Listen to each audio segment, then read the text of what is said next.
Kaya anggota pemangku adat ini yang tinggal dalam posko yang ada dalam negeri, menguak petang melepas pagi, menyelesaikan yang kusau, yang menjernihkan yang kerau.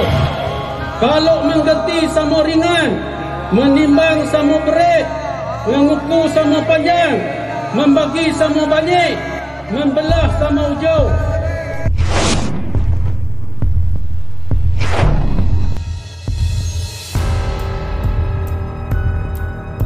Kembali lagi bersama channel Misteri Kincai. Kali ini Misteri Kincai akan membahas naskah Undang-Undang Melayu yang tertua di dunia atau juga disebut Kitab Undang-Undang Tanjung Tanah.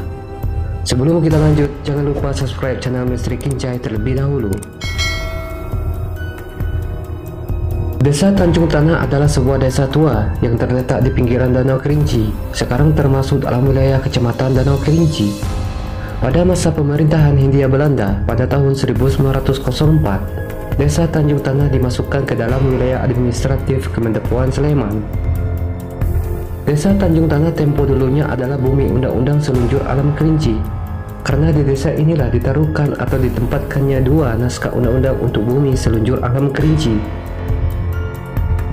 Naskah undang-undang yang pertama adalah naskah Undang-Undang Melayu yang tertua di dunia.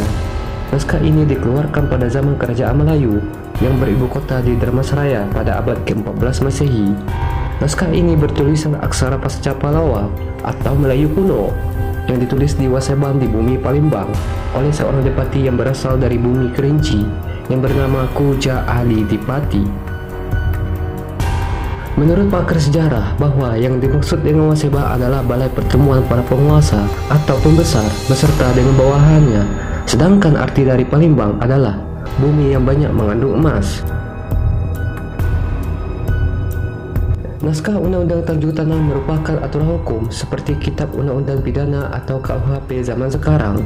Naskah ini dijadikan sebagai senjata untuk memerintah dan mengatur penduduk selunjur alam Kerinci, sebagaimana yang disebut pada halaman ketiga dan keempat di dalam naskah Undang-Undang Tanjung Tanah. Anugraha artinya sang yang kemitan pada Mandalika di bumi Kurinci, selunjur Kurinci, maka Mahasanapati, Prapati, Samagat, Prabalang-balangan, Disa Pradisa, Danga, Desa Helat Mahelat, di Desa Pradesa, Banua Sahaya, jangan tidak ida pada dipatinya yang surang-surang. Yang artinya, anugerah titah sang leluhur yang mulia kepada penguasa atau pembesar di bumi Kerinci, seluruh Kerinci, beserta Mahasenapati, para pati, pemuka agama, para hulu balang, punggawa, perkampungan, pendatang, desa-desa, daerah bawahan, jangan tidak taat kepada dipatinya masing-masing.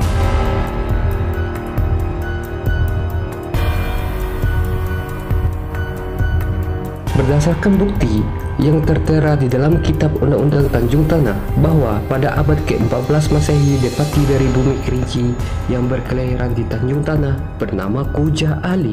Kuja Ali adalah sosok seorang dipati yang mempunyai kemampuan, kecerdasan, dan sangat mengenal dengan wilayah Kerinci tempo dulu, sehingga sangat memudahkan sang dipati untuk menulis hukum-hukum apa saja yang mau diterapkan di bumi Kerinci. Undang-undang ini ditulis di hadapan pihak Kerajaan Melayu yang beribu kota di Dharmasraya di kala itu.